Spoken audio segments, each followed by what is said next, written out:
Good day and happiness life mga ka-life change. So ito yung mga nangyaring activities mula nung dumating kami sa Bataan. So I hope you like it. This is amazing family bonding and relative bondings po. So kung makikita niyo sa mga photos, talaga namang super enjoy. Kahit simple lang, at least meron tayong tinatawag na enjoyment and satisfaction. Ako sandali lang. Oh, ayan. Ayan, yay!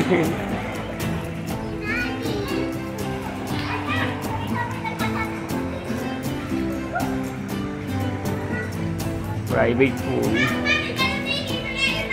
Oo. Na po, tumatalon-talon ng aking anak, ng aking mga pamangkin. Yan. Talia, si Eman, si Ashang, ito ang TikToker. At yan ang gwapo. Ayan, oh. Ayan, oh. Ayan, hello guys. Hello guys. Oh, ayan.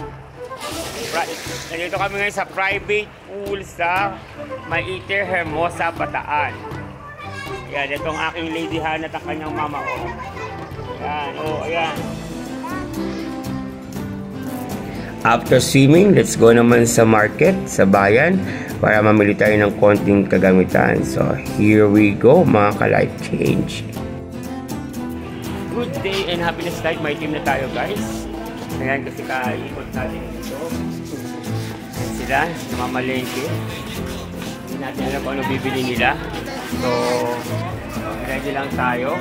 Any moment. Gagastos na naman tayo. Ayan, hindi laruan sa palengke ng Bataan.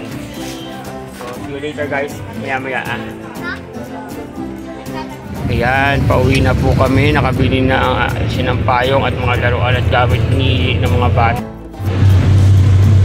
Sakay na kami sa jeep. Pauwi na. Ay!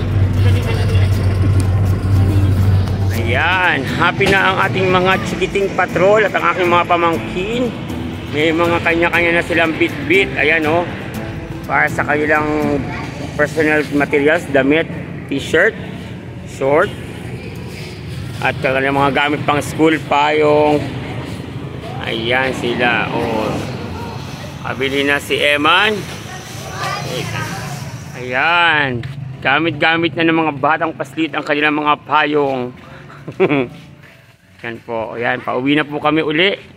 Ay nakabili na, tapos kakain, magmamano lang po. And then afterwards, uwi na. With a powerful prayer came from the relatives para sa nalalapit na operasyon na aking asawa. Maraming salamat po sa inyong panalangin. To God be the glory for the healing.